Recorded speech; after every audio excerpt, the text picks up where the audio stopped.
Good evening, everyone.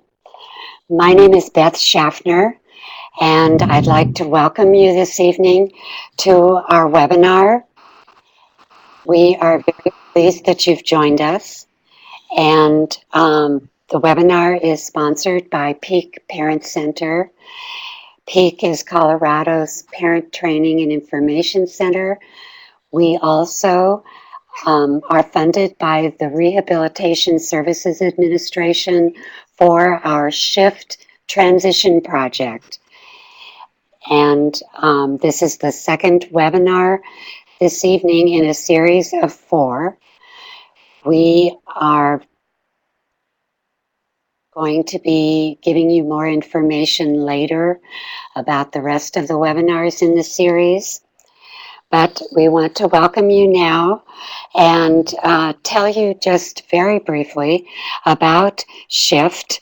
Shift is a new 5-year project, as I said, funded by the Rehab Services Administration. Our focus is on educating families and youth with disabilities on advocacy and strategies for navigating adult services and supports to assure we and our children get what we need and what our children need for a good life. I want to encourage you during the webinar to use the chat box, which is on the lower right side of your screen, to ask questions of our speaker, but also to let us know if you're experiencing any technical difficulties with hearing the webinar.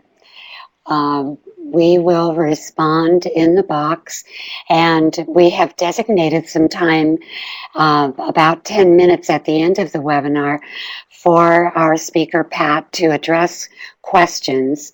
So if we're not able to address your questions right away, we will have some time at the end for that as well. So I want to welcome Pat Amos, our speaker this evening, and tell you just a little bit about Pat. We're really happy to have her. She has been an advocate for people with disabilities and their families for over 30 years.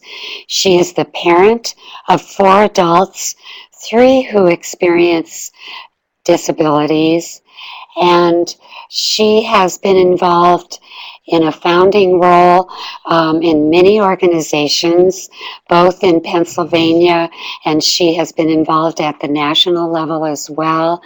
She is a member of the Pennsylvania Developmental Disabilities Council, and has served as chair of the Human Rights Committee for the International TASH organization. And she's currently on the board of a group in Pennsylvania called Pennsylvania Education for All Coalition. She works as a consultant to families and human service organizations on any issues involving positive approaches, best practices, and fostering the growth of inclusive communities. So, Pat, I want to welcome you, and I'm going to sign off for now. We will be monitoring the chat. Thank you very much. And here's hoping you can hear me. Could I just get a quick feedback to make sure everything is ready to go? Am I being heard?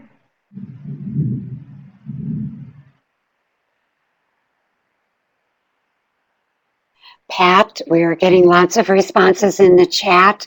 We can hear you loud and clear here at Peak, and it looks like all of our participants are saying yes, so I think we're a go.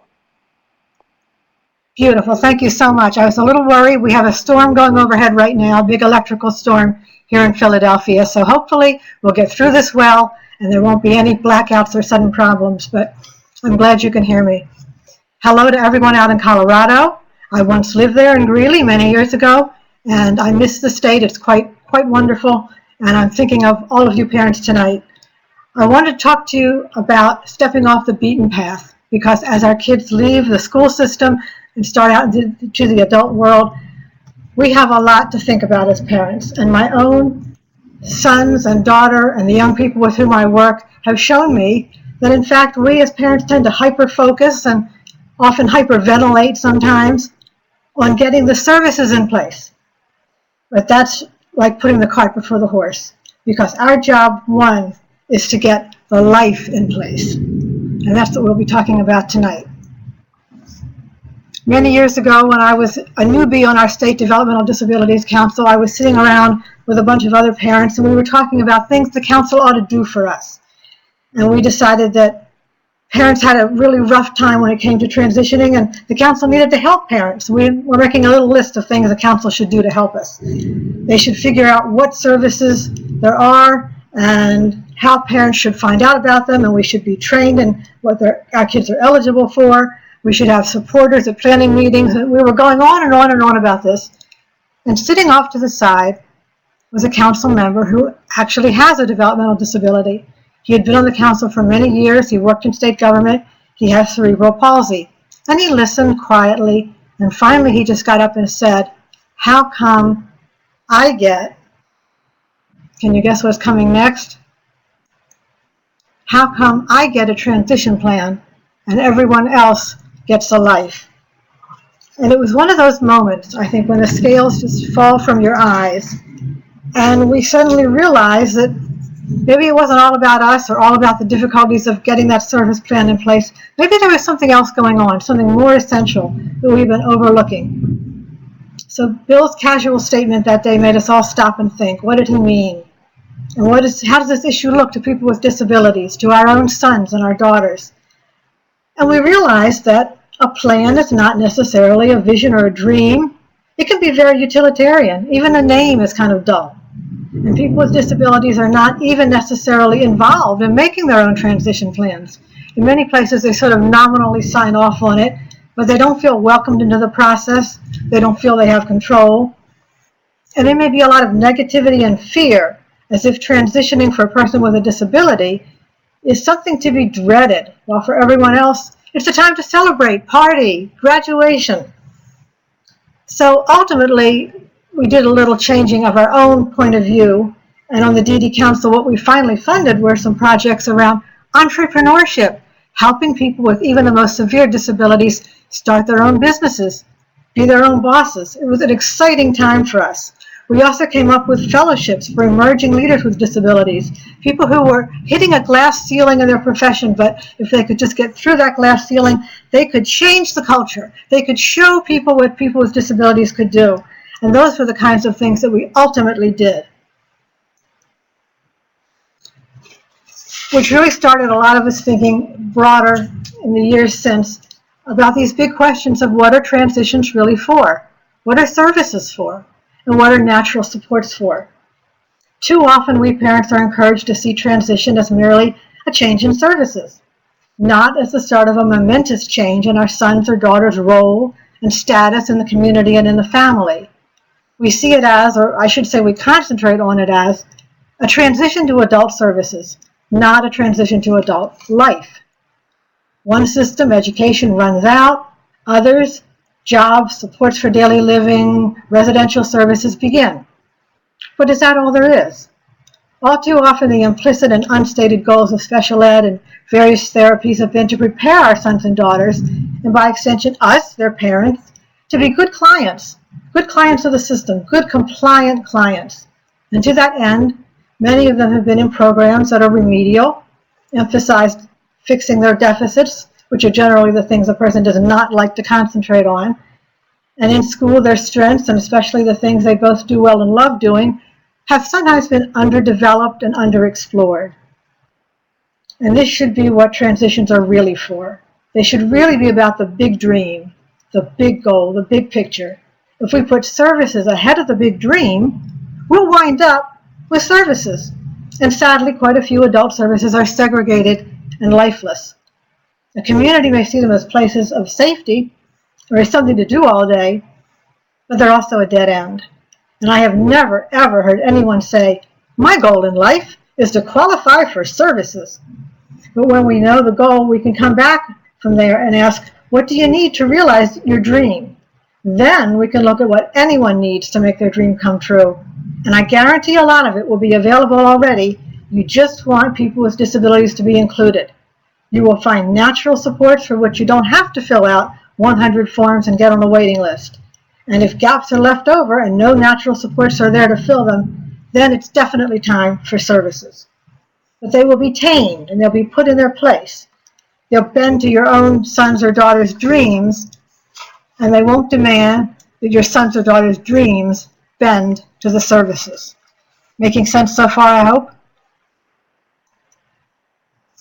So Mark Twain always said it best. Whatever you're looking at, whatever you're thinking about, there's always a good Mark Twain quote out there. And he said most beautifully, the two most important days in your life are the day you were born and the day you find out why. And he didn't say, but he might as well have said, the day you enroll for services is not even number 3. This is what my friend on the DD Council meant by getting a life. Finding out why you were born and what you were born to do. It is absolutely amazing to me that so many people seem to feel that having a disability limits a person to just the one important date when you were born, after which it is presumed that nothing else will ever change much in your life. Now, I have a dear friend near my age, so I won't give it away, but she came up through the system in the 50s and 60s out in Kansas. And as a young person diagnosed with autism, she was yanked out of the family home when she was at the age of 10, was put in a miniature clinic in Topeka, and the rest of her growing up years were spent basically institutionalized. The big thing that she talks about now in her adult life was the fact that when she was a child, because she had a disability, she was always put in the box marked take and never in the box marked give. That's her little image for her life. And she said, I so desperately wanted to do things for other people, to be someone that was looked up to take care of others and not always have others taking care of me. And this is what she found out that she needed to do with her life. Her final resolution to that dilemma didn't come until she was in her 50s, when she realized that she could help and train and advocate for other people with autism. And she now travels the country doing that and has found her place in the sun at last. But this is the kind of difficulty that we have with our kids if we are not thinking about that big picture. So for me, there are like 4 big transitions. And they're transitions not just for our children, they should be transitions for us as well. These are transitions that in the kind of world we want to build would already be well underway from early childhood. But systems being what they are, we may still be changing and struggling with them as our sons and daughters enter adulthood. First of all, there's a big change between models or approaches as our children get older. What do we think they really need from us? What constitutes success? There's a big change between remedial thinking and competence-based thinking. This is a leap that so many adult services fail to make. There's a big change between label-based issues and person-centered issues. Most people with disabilities can't wait to make this transition. And the fourth and last one is a transition between who's in charge, between the people in charge.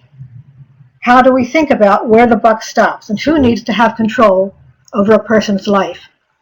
So I want to talk about these tonight and share some anecdotes with you, and hopefully it'll all start to come together, make some sense. Big transition number 1 is between models or approaches: medical, education, and accommodations. Historically, these are the 3 big models of how we have served or supported people with disabilities. They're roughly in the order in which they emerged.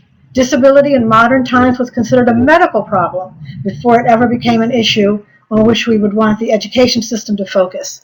Don't forget, the education system just started thinking about helping people with disabilities to learn when the federal law was passed in 1975. It was not that long ago. And accommodations, so they're a very old approach in the sense that people have been making accommodations for disabilities for as long as there have been people with disabilities on the planet. They were only recognized formally in the Americans with Disabilities Act in 1990.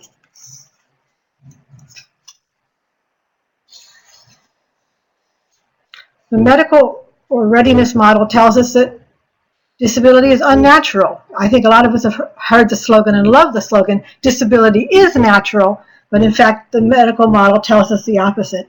And it says that what we need to do is remove people with labels from communities and then let them earn their way back by losing the label. And that's kind of like the person down below walking through the maze. Good luck, because the system itself is a maze. The picture on the bottom on the right is a big institution called Vineland in New Jersey. It was one of the first ones ever opened in the U.S. in the late 1800s, and that was the heyday, the big start of institutionalization of people with disabilities. It was originally intended as a lifetime placement for anyone who went there. Later, we sort of pretended that institutions were on a continuum, and that if a person was put into an institution, by getting better and better and better, they could be moved out into a sort of a large group home, and then a smaller group home, and then maybe back into their home community. But in fact, those movements never took place. People who were put in institutions stayed there. And sadly, they are with us still. In my native state of Pennsylvania here, we have institutions still open. That big one in New Jersey that you see pictured there, Vineland, it's still open as a private institution to which state people go, and there are 7 more big institutions there that are still being filled. It's very hard to get people out of these places.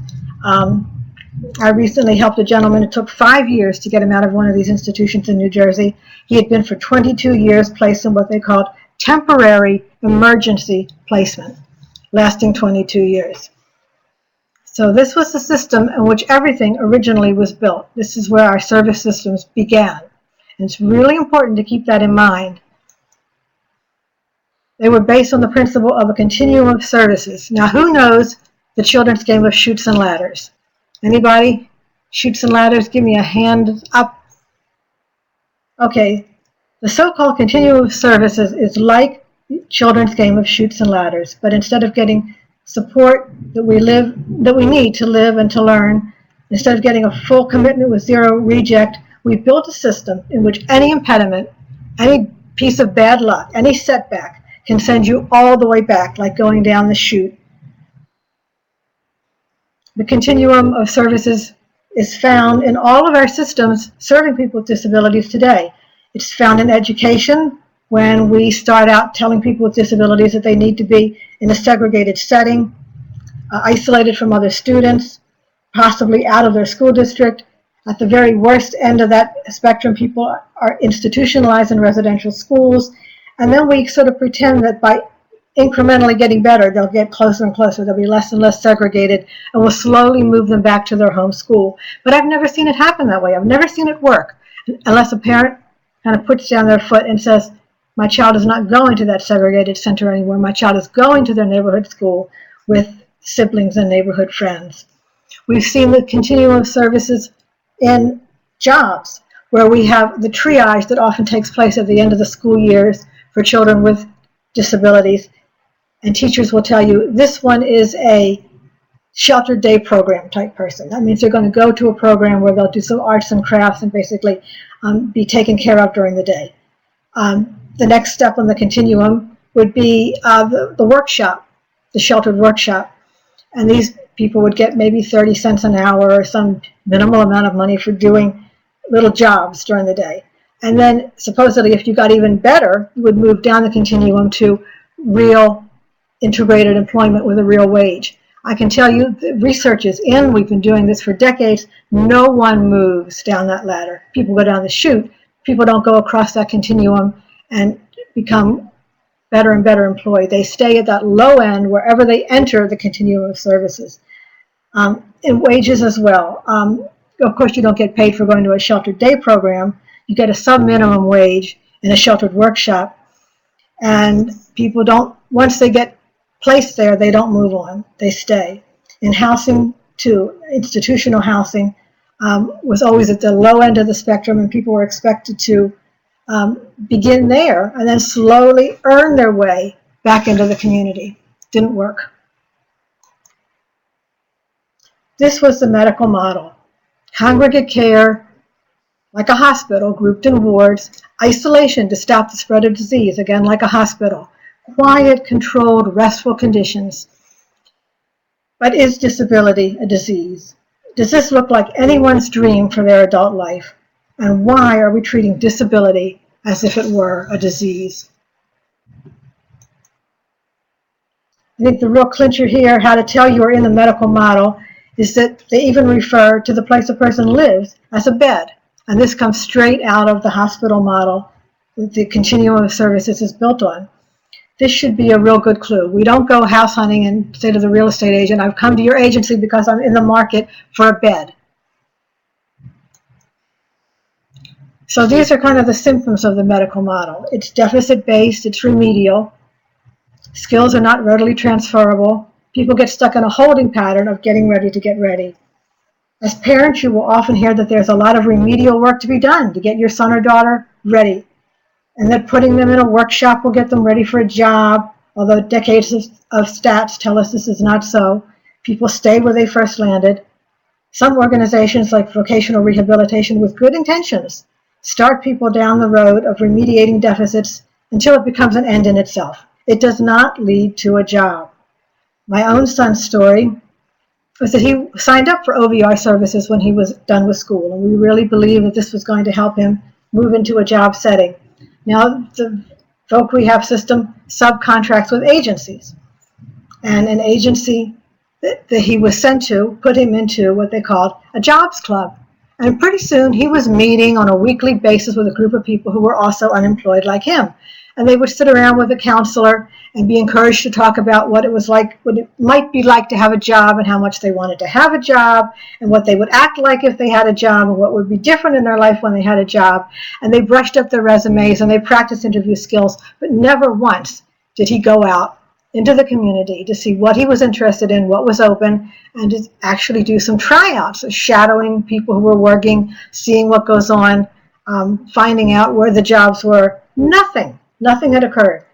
And so one day he came home from his jobs club with a big bundle of papers and booklets about getting a job, threw them all on the floor, threw them across the front hall of the house, and said, OVR, where everyone gets paid but me. And we just knew in that moment that it was not possible to go on getting ready to get ready to get ready in this very deficit-based setting. So I said to him, Dan, get those resumes, put them in the back seat of the car. We're going to go out and find you a job, and we're not coming home until we do. I immediately regretted having said those extra few words, because it put a lot of pressure on us to be successful the first time out, so I don't recommend it. But we did go out and spent the day pounding the pavements and looking, and in fact we did find a job for him on that day, so it worked. And that was the start of his working full-time. It wasn't not his dream job. He was shelving videos at a Blockbuster video store, but it gave him his first paycheck, and it gave him his first understanding of what jobs might be about, and it gave him the impetus to go on and get the really nice full-time job that he now has today. So is it reasonable to assume a person must learn skills in some other setting, like the jobs club or the agency, before coming into a job setting? Why are skills not that easily transferable? To think about that, I want to try a little experiment with you. Think about how skills are transferred, and how our guys, when they learn a skill, like having a token economy in their special ed classroom, don't necessarily transfer that to shopping in a store. The things that you learn to do in those isolated special ed settings don't necessarily carry over into real places in real time. Why would that be? I want you to do a little experiment with me. If you have your driver's license or even your passport or some other photo ID handy, get it out. Take a good long look. I've got mine in front of me, and it's frightening. Is that smile convincing? Is it real? Now, try to put that smile on your face. Just because I'm telling you to smile, make that nice social smile. That's what it's called, because it's an expression made on demand. Now, with that social smile on your face, feel the muscle groups involved. Feel your face as you put that on-demand smile on. The muscles will be almost entirely around your mouth, with little involvement, little movement, little change around the eyes of the forehead. Can you feel that, anyone? Okay. Now, close your eyes and think of one of the happiest moments in your life.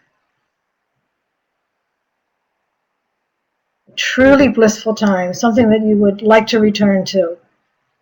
And then let that image linger until you experience a real smile. You can feel it unfold from within. Can you feel that more and different muscle groups are involved in that real smile? Now that's the smile that professional photographers are always going for, but so seldom get. And that is the smile that good actors know how to do because they study in one way or another the physiology and the neurology of how to imitate that emotion. But for our purposes, the takeaway message is this. An activity done under artificial conditions is not the same as the one done under real, self-motivated, actual conditions. It simply will not be assembled in the same way by our nervous system, our muscles, and our brains. So learning to shop in a pretend store in the special ed classroom with a handful of plastic tokens will not be much help in a real store. And for my son, going to Jobs Club and being able to talk about how a good employee behaves was not going to make him any better of an employee. For the same reason, if we all had to pass a test and demonstrate what knowledgeable parents we would be before becoming a parent, if we had to receive a license, how many of us would even be attending this webinar? Probably not me. I don't think that license would ever have been earned. The way we learn how to move and act and problem solve and communicate and parent is by doing the real thing, including taking on a job. Skills taught in abstraction and artificial settings simply do not transfer well. So think of that the next time you smile, really smile, and you'll feel the difference. One final point, and a very important one. When we allow our sons and daughters to be in that position of getting ready to get ready to get ready, treading water without any forward movement, we are doing a real disservice to our communities. Because not only are our adult kids not learning, but our communities are not learning. They're not developing capacity. And they're missing out on how to value and how to appreciate differences and how to be inclusive. So they too can become stagnant and fail to develop in the ways that they should. So the second model or approach after the medical model, which I spent a lot of time on because it's just really important to know that those are our roots and that's what we're pushing away from so hard. The second model or approach is the education model. And I'm not going to say too much about it because in the short time we have, it would be probably better to move on. But I really want you to think about that it's important to be clear that the big shift between the medical model and the education model occurs or should occur over who's in charge. In the medical model, the client is not in charge and never will be. And here's how you can tell. No matter how much time you spend in a hospital as a patient, you will never come out qualified to be a doctor. Trust me. They'll put you in jail if you try it. But in the education model, control should pass from a teacher to a student. That's why we call it learning how to learn. And if you spend enough time in school as a student, you can come out and be qualified as a teacher. So it's a very different kind of power relationship going on. And it should be shifting in the direction of our children having power and control of their own. And then the third model is the accommodations model. And the goal here, of course, is equal access unconditionally for everyone to everyday community settings. In this approach, control belongs from the start to the person with disabilities. Whereas in the medical model, it's held by the experts. In the education model, it's being passed on to the person if it's to be successful. In the accommodation model, control belongs from the start to the person with a disability. While the medical model aims to change or fix the person, and the education model aims to endow the person with the tools they need to change themselves, the accommodations model aims to change the environment, including people.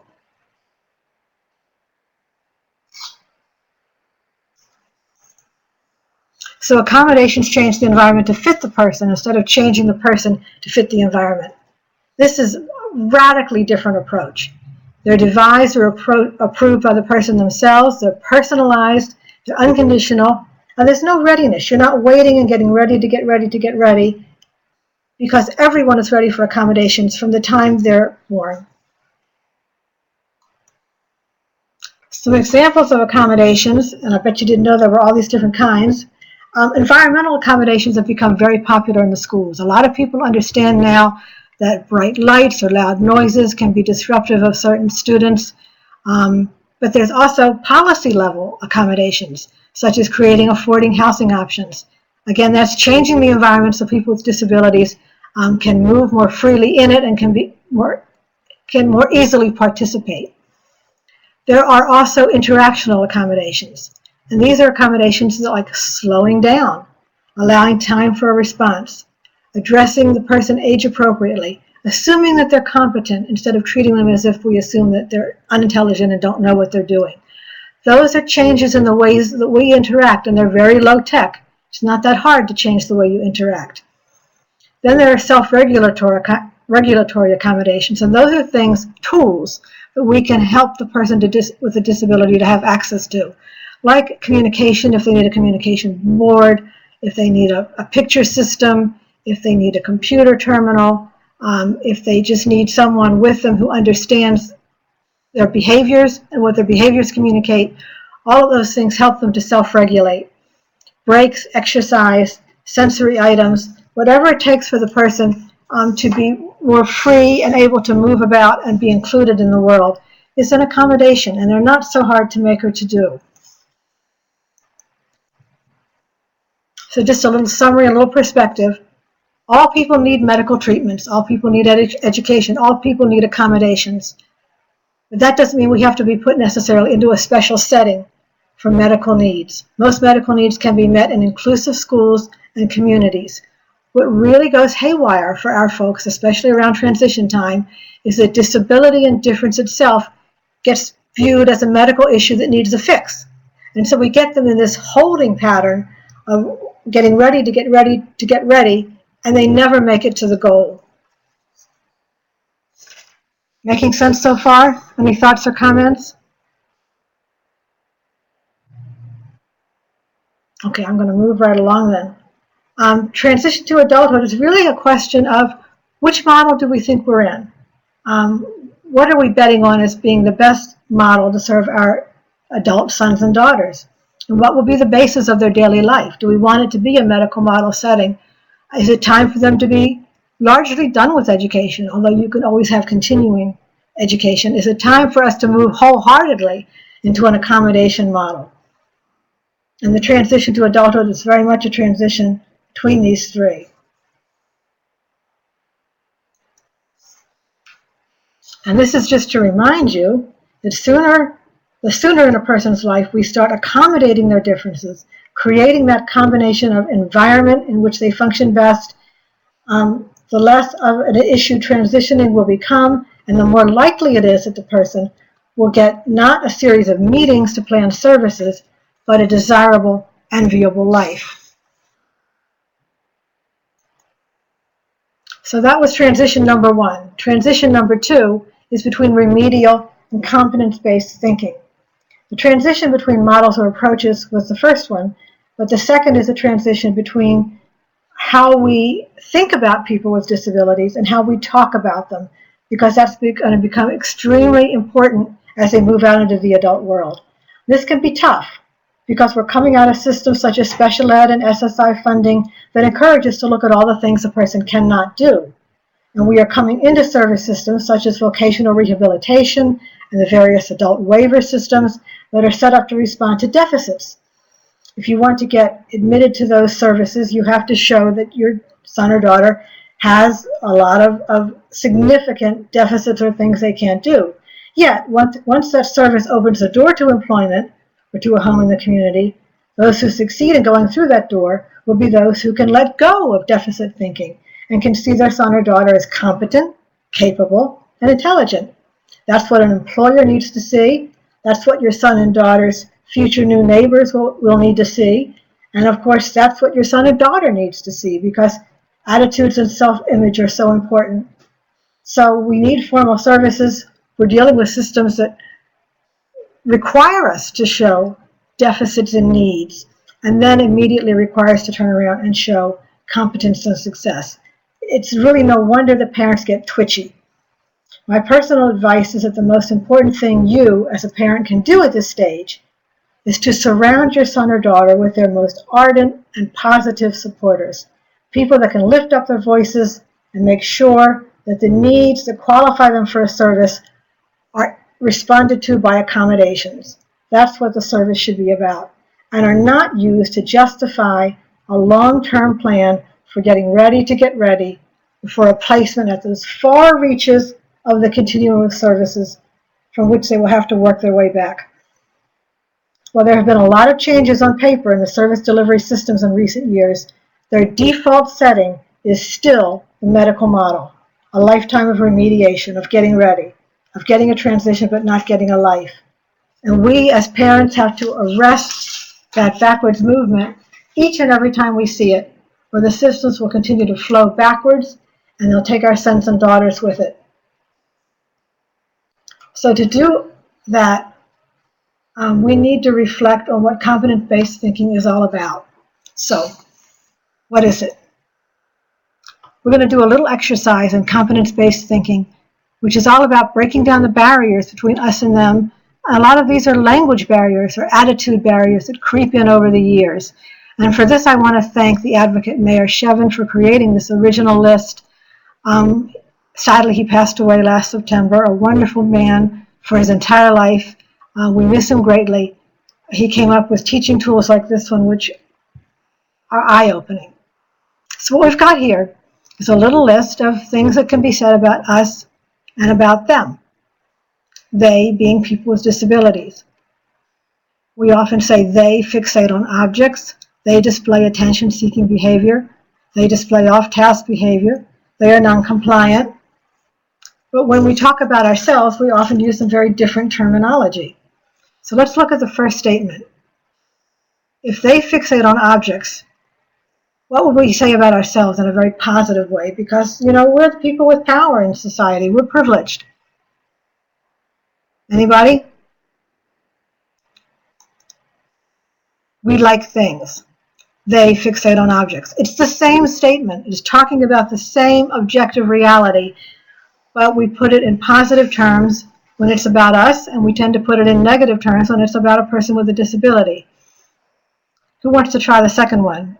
Just if you can type in your contribution, I will read them off, and there's no wrong answers. They display attention-seeking behavior. We do what? What could we do that sounds like that? Oh, give it a try. Okay, I'm going to give you this one too. We try to make friends. They display attention-seeking behavior. Next one. They display off-task behavior. What do we do when we're not on task? Pat, you do have some folks responding in the chat. Oh, okay. Let me scroll down.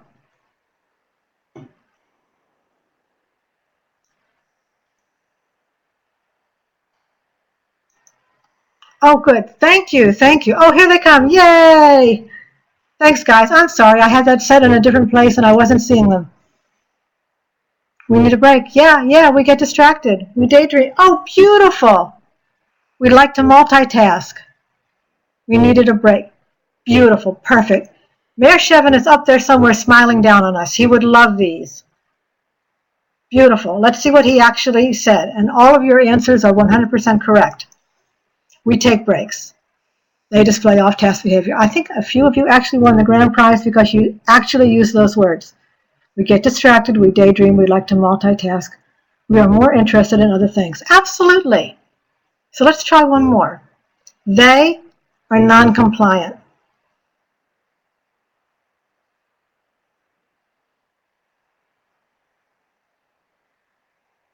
We have other ideas. We are independent. Excellent. Oh, I like the independent. Here I am in Philadelphia, City of Independence Hall. Multiple attendees are typing. I can't wait. This is marvelous. We choose not to follow along. We aren't interested. And that's our right, for sure.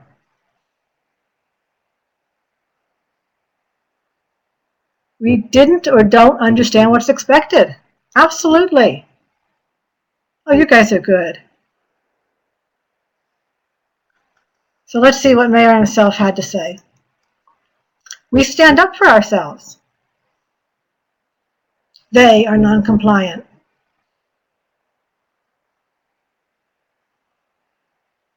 Got a few more coming in. So there is, in fact, a longer list, which we're going to look at, and it's going to be among the handouts that you can download and have at the end of this session.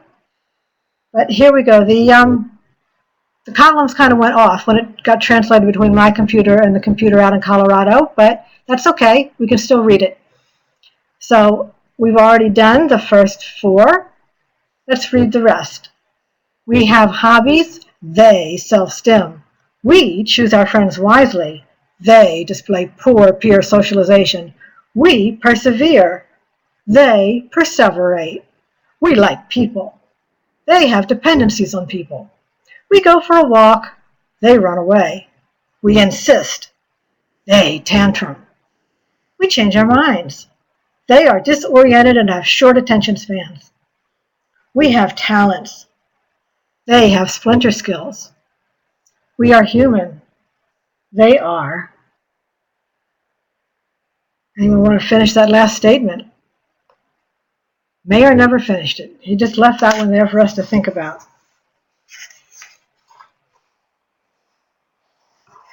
Any further thoughts?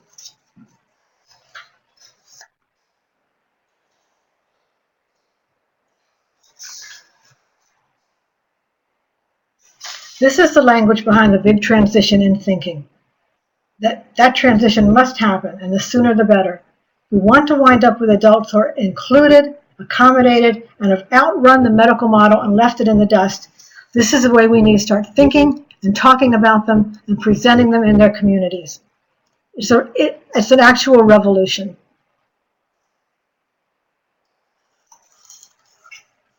Now, stop and digress for a minute, because you will find various objections that are sometimes raised when we wanted our son or daughter to have a positive, competence-based transition to adulthood, when we use all the beautiful language that we just looked at.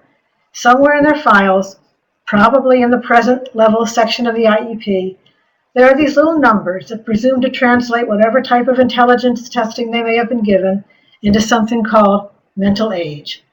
And so, parents are told that their 15-year-old has a mental age of 5, or that their 18-year-old is really only 8.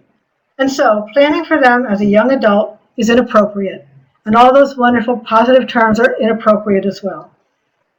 Actually, it is the use of IQ testing that is inappropriate. The inventor of IQ testing itself, Alfred Binet, was opposed to such an interpretation and was very, very cautious and circumspect about what he thought that IQs could tell us. Yet the feeling lingers in the general public that people with disabilities, especially intellectual or cognitive disabilities, are destined to be children forever. Or as my local newspaper described a new adult service program in my neighborhood, they are forever babies.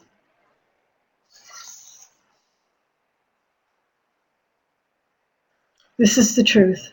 Who we are is always an aspect of our chronological age. There is no such thing as an 8-year-old and an 18-year-old body, and no one is a child forever.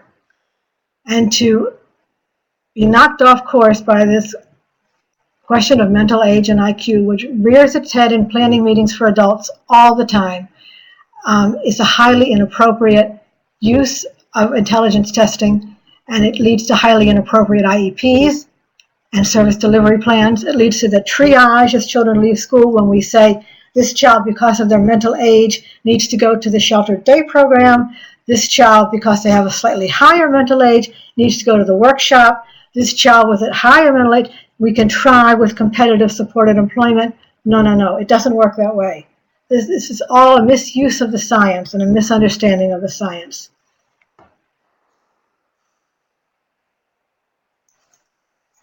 An 18-year-old, or fill in the age of the person you're thinking of, and we can tweak the text, but an 18-year-old has had 18 years worth of experiences. An 18-year-old has the hormones and curiosity of an 18-year-old.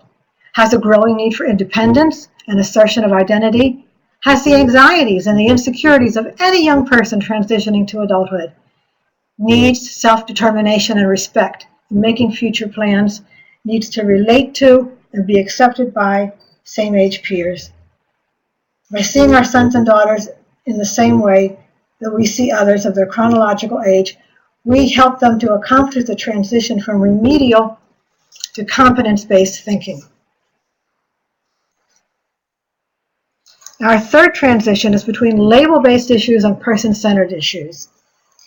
Our first experience of disability issues is usually based on a medical label, and that would be the label our child received at diagnosis. So we join those organizations and we affiliate with parents of other children with that label, but hopefully we don't remain solely in those label-based groups, seeing our children only as mainly through that lens. The logical next step for families is to become involved with certain issues, such as school inclusion, or the right to communicate, positive behavior supports, and so forth. So we join organizations. I'm a particular fan of TASH, and would suggest that you check them out. We join organizations that are cross-disability and work for causes rather than labels. And also, hopefully, our children grow up understanding that their label is not their identity, and they learn to think of themselves and to communicate in terms of their unique interest and what they want to do with their lives. But can we and our sons and daughters go one step further and think of our issues outside the box marked autism or Fragile X or cerebral palsy, but also outside the box marked disability? My oldest son, Dan, my best teacher, achieved that in one leap a few years ago. It happened like this. When he got his first job, we talked to him about the importance of also doing volunteer work and of giving back. And there are plenty of disability-oriented organizations here in Philadelphia, of which he was well aware. So stuck as my own thinking was, I thought he might feel at home in one of them.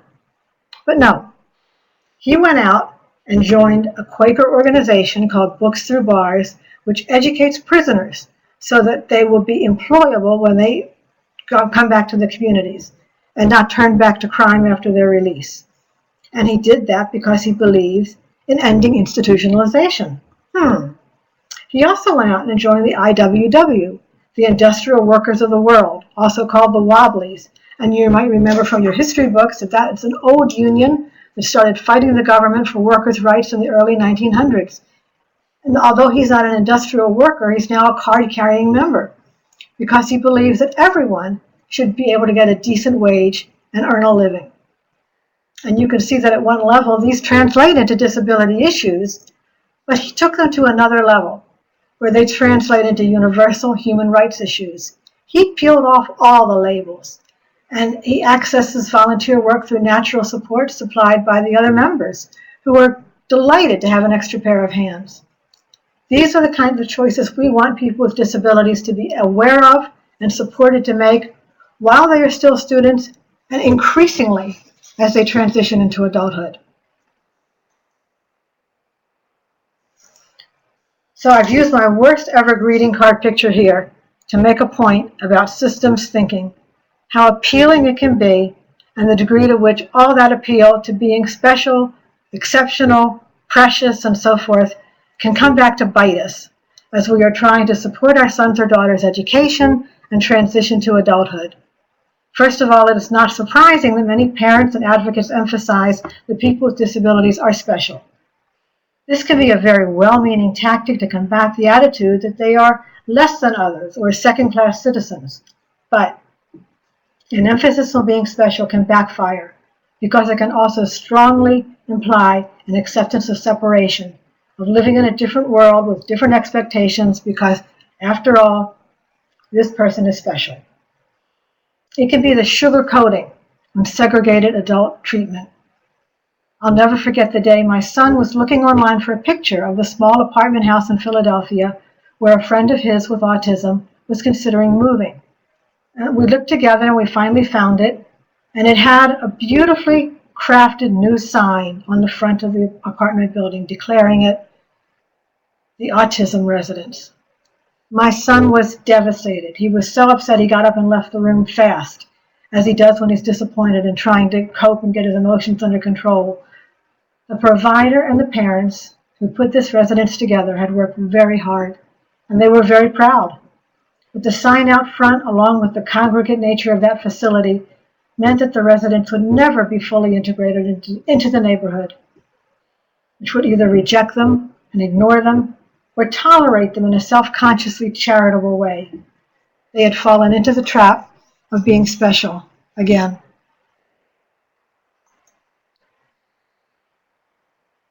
The trends in each of these areas are actually away from special label-based segregated classrooms and centers and toward person-centered, integrated, and inclusive settings where there are both natural supports as needed and paid services provided rather than where they need to go, rather than in a special center. How are we doing for time? I'm looking at my watch. We're going to have to wrap up quicker than I thought. Early intervention, public education, post-secondary education, employment, transition, homes, and community activities are all moving in the direction of inclusion and away from segregated facilities, which brings us to our last transition between who is in charge. And I just want to read you what a very bright and wonderful teacher said to me years ago. She said, "For too long, our service systems have been built on the belief that people with disabilities have too much power and control. So our response is to take their power away. What would happen if we assume the opposite? That much of the behavior that gets people in trouble is a response to lack of power, to fear, to anxiety, and that the solution is to give people more power and control." This is where my son was stuck years ago when he was in a segregated facility. And he drew us a little picture, a little note about his life. At only 10 years of age, he labeled it the building blocks of life, but they're not really about life. They're work, rush, anger, pain, worry, stress, fuss, hurry, agony, and death. If a 10-year-old can see his life in that way because he's not included with others, how must our adults feel when they get promised a community and upon graduation, there's nothing but a waiting list on a long line and a jobs club that never gets you a job? I'm going to skip along very quickly to what I wanted to say in wrapping up because we've taken up more time than I had planned, and I want to have some time for your questions. But I'm urging you to step off that beaten path of the continuum of services and start making your own way into adult services.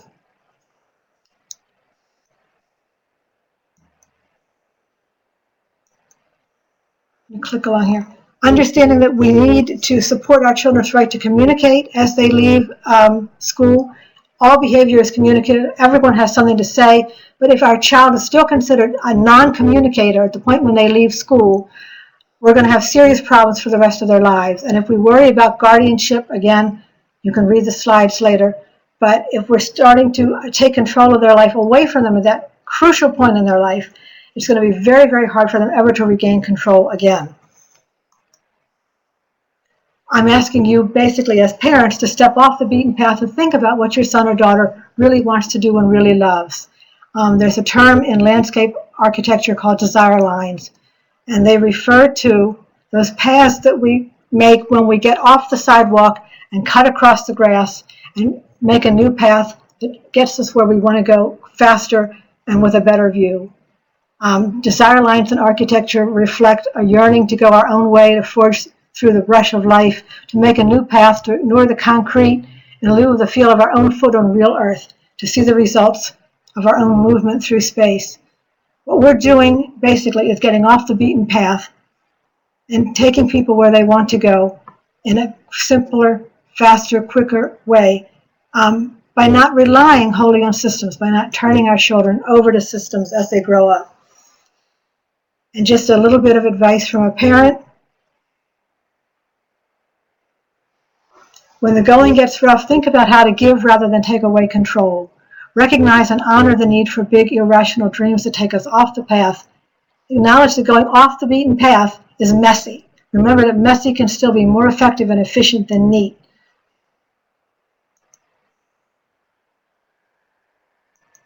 And the text on this one seems to have disappeared. there we go. Find more ways for people's own stories to be told and heard. Think harder about the long-term effects of control on the lives and values of people who use it and what the antidote might be, and become better practitioners of and advocates for the power of relationships.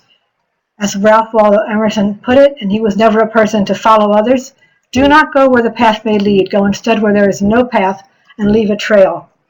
So I'm very sorry I had to rush through the last bits of that. I was overestimating how much I could do in the amount of time, but I think basically got the message, and I would love to take your questions for the little bit of time that we still have left. And Pat, we've had quite a few comments here. I've let folks know that we're going to give them access in just a few minutes to your slides, and people were very happy about that because several people said they're wonderful and they really wanted to capture. And then several have asked if your presentation was being recorded and archived, and I said yes, we will be archiving it on our website. So.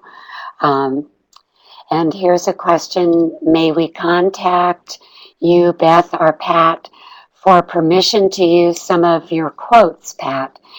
Very beautiful presentation, very impactful and necessary. Absolutely. You're welcome to take anything you have that you may want from this presentation. And if you use Mayer's, just give him a heads up, a thumbs up above, and I'm sure he'll look down on us and say, sure, you can do it. Thanks, Pat. And then Denise has asked about getting more information about dual enrollment in 18 to 21 programs.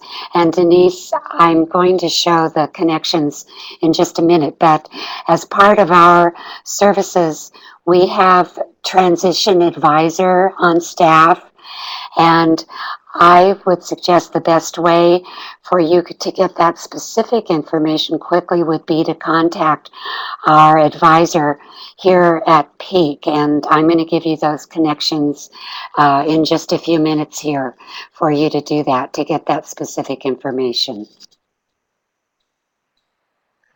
And Denise, you can feel free to email me about that too. It's something in which I have a very intense interest, and I've worked with some families who have put their children in post-secondary programs for those last 4 years of special education.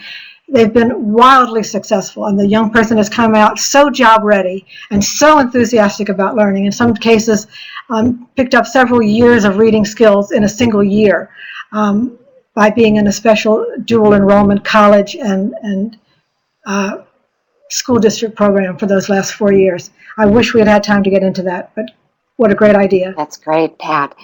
Pat, so is it okay with you if I share your email address with these folks? Here it is, up on the screen. Oh, you're doing that. Okay, I just did that. Yes, great. Are there any other questions for Pat?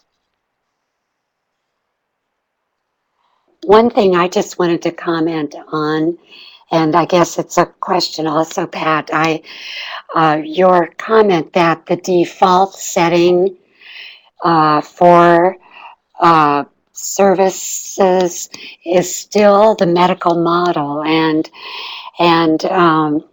I think I see that as well. And do you have any in a nutshell kind of advice for what needs to happen as far as, I mean, other than certainly our individual advocacy with and for our own children, but what is it that's going to shift that medical model? That's a great question, and I think that's kind of what I've been trying to work out in my own mind through this entire presentation.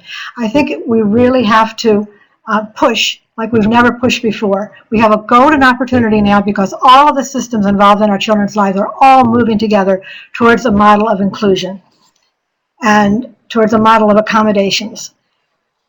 But they won't get there. They will go back to the default the minute our fingers go off the buttons and we're not pushing and pushing and pushing. Yeah.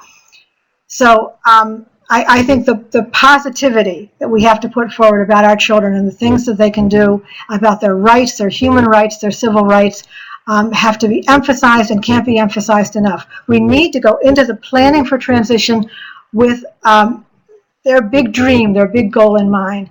A lot of people think this is kind of like soft and squishy and, not realistic talk, but in fact, it's the only thing that will ever get you there. My adult son wanted to work in a medical setting. Everyone said because he has severe autism, he used to have a diagnosis of profound retardation, he has seizures, he has all kinds of issues, that was an impossibility for him. Today he works full-time as a patient tech in the local hospital. When he has a seizure, that's fine, he's already at the hospital. They take him to the emergency room and then they take him back to work. It's the perfect place for him. He's living his dream as he wears his scrubs and puts his stethoscope around his neck and goes off to work every morning, living the dream that everyone told us he could never have. Hang on to your dream. Don't ever let it go. Build the services to support the dream. Don't kill the dream to get the services. Thank you, Pat. That's perfect. That's amazing. I'm so sorry that we have run out of time. And Lori, I know, had another question for you that maybe, if you don't mind, Pat, maybe you can maybe share some responses with me and I can make sure folks get those later, because it's a great question about your insight into how the whole system, how we can make the whole system more person-centered. I am going to need to move us on now and tell you that I've pulled up the Files Pod with the documents that you can download, or maybe the term's upload, to your computer. If you just click on, I believe it's download, click on download, highlight the one you want, click on it, and then you can have it on your own computer. I'm going to move on to tell you that we have 2 more webinars coming up in this series. In August on the 13th with Joshua Winkler, and then the last one in September, where we're working with right now getting a speaker from the National Disability Rights Network to talk with us about strategies for working with providers to get what we need. And you can contact us at Peak and go to our website. There is a link here as well to sign up for the other webinars. And finally, please let us know at Peak who you are, and talk to our transition advisor with your questions. Sign up for our email list, and to learn more about project activities. Pat, you see there that other folks are wishing we had more time as well. And I'm going to put my email address up here as well. You're certainly welcome to contact me with other questions, and I'd be happy to communicate with Pat so that we can possibly maintain a link with her. Pat, thank you so much for your time with us and for your wisdom, and we'll look forward to working with you in the future as well. It's been a real pleasure, and if I missed your question at the end, just go ahead and shoot me an email, and I promise to give you the answer that you need. Great. All right. Thank you, everyone, for joining us this evening. I am going to move this slide on to a survey. We would very much appreciate you completing a quick evaluation survey at the link you see there. It'll just take you a few minutes. We really need your feedback for our project, and so that we can make things as good as they can to meet your needs and your young people's needs. And I'm going to leave that slide up for a while, for about 5 minutes, so that you can go ahead and continue to download files, and also to go ahead and respond to the survey. So thanks to everyone, and I hope the rest of your evening is great.